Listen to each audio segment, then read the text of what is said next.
We just reached the town of Bansod. 36 kilometers na lang. So yung poster ni Vice ganda. May isang Vice na pretty. Dito? Isang poster sabi niya. Kasi siguro Vice meron siya sa pretty siya. So, she calls herself Vice ganda.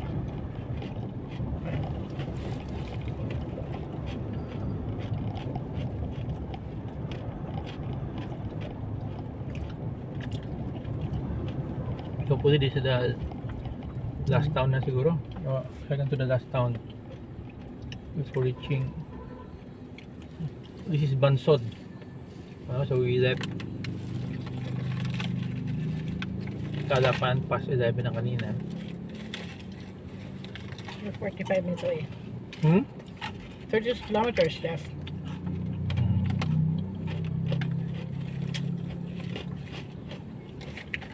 Nalap lang ito kaya baka ng gulong siguro.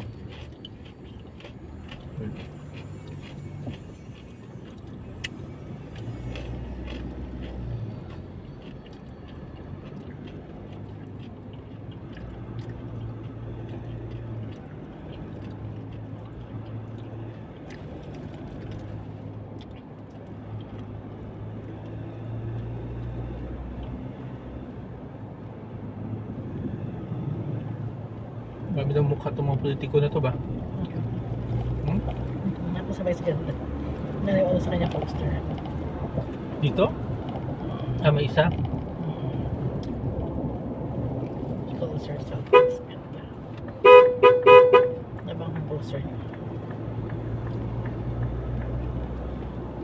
Wala na. May poster yung isang politiko?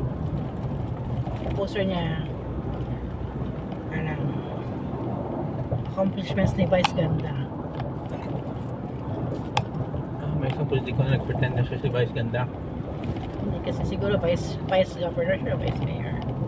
Mas pretty girl man siya. May bago atang ruling Comelec yan eh. Dapat yung picture na kunin mo, yung the most recent picture. Hindi na, mga pogi-pogi picture nila.